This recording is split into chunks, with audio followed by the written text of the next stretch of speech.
Hello and welcome to World Talks here on TVP World. I'm your host Benjamin Lee, and please join me and my guest on this next interview.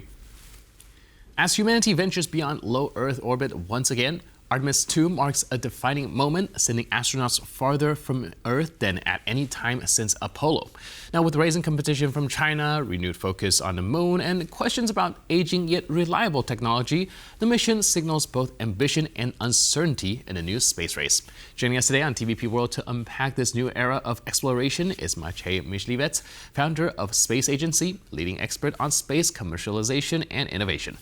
Hello and welcome to TVP World. Hello, sir. Hello, everybody.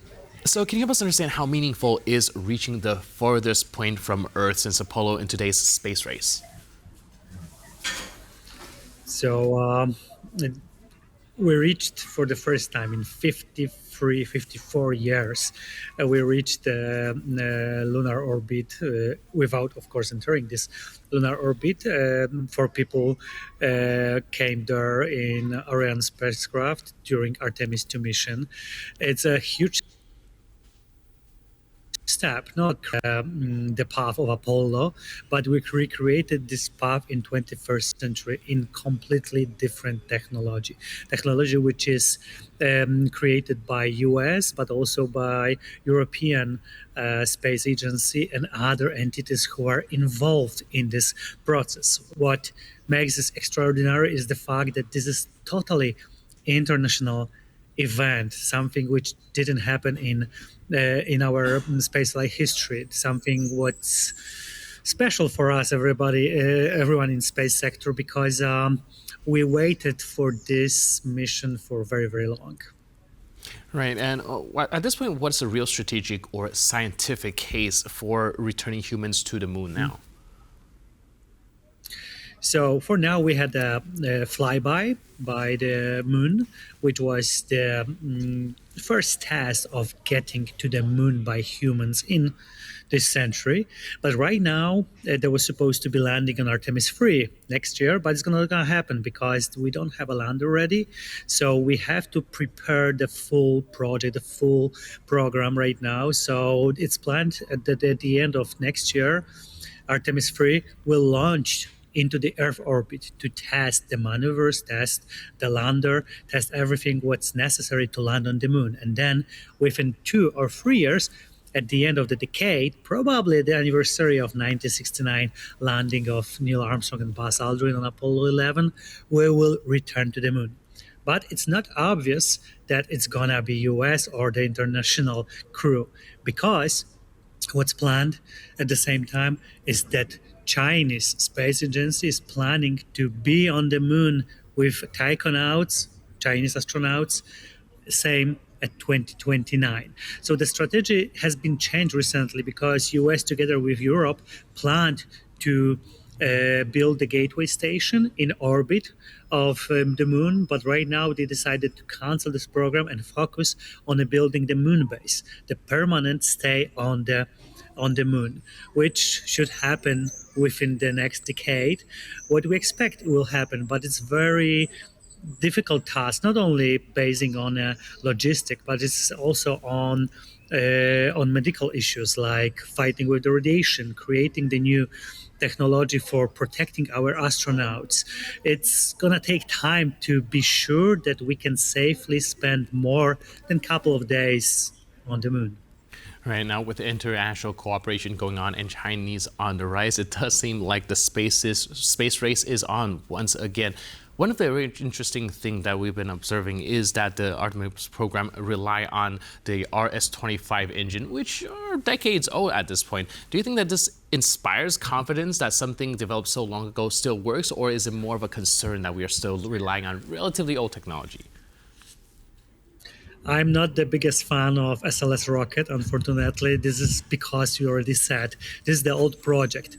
Actually, the SLS had been launch as a project after the end of the space shuttle project, because NASA had to find some tasks for the people who were actually leaving the program, and there was a huge risk of their unemployment. That is why they decided to create similar construction basing on the side boosters and the main engine in a main tank.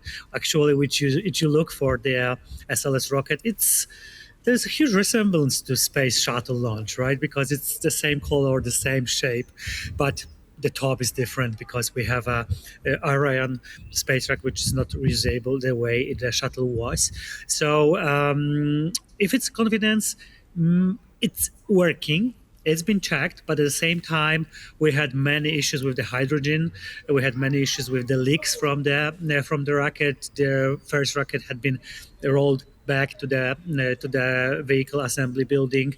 Samely, the second rocket right now. I was there in Florida in February to see the launch, but there was no launch because the rocket had to be rolled back to VAB.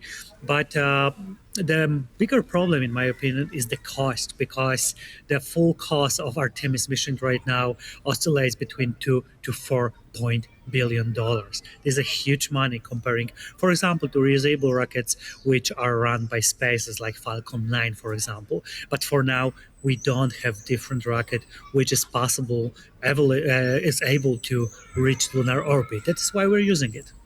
And now going back to the space race with China, how should we understand their rapid progress with robotic missions to the moon? Some people are saying that, well, that shows that America is behind. Do you think that is valid? The Chinese space program is called the Soviet space program on steroids, because they are run like a Soviet system with completely reliable on the state, right? But at the same time, they have money and they are working very well on their project. There is no possibilities like there were in Soviet program that there will be casualties and the project will be just canceled because of the lack of competences. Right now, they are testing everything. They are getting to moon. They're getting to Mars. They have rovers on the far side of the moon like nobody had before, and they can control them with the bunch of satellites in lunar orbit. So it means that they are very advanced. But at the same time, they also have this goal because they want to reach moon on the anniversary of the Chinese Revolution, which will be in 2029. So for now, they're testing the lander. They have a rocket. They don't have a big rocket yet, which is possible with the crew to reach the moon.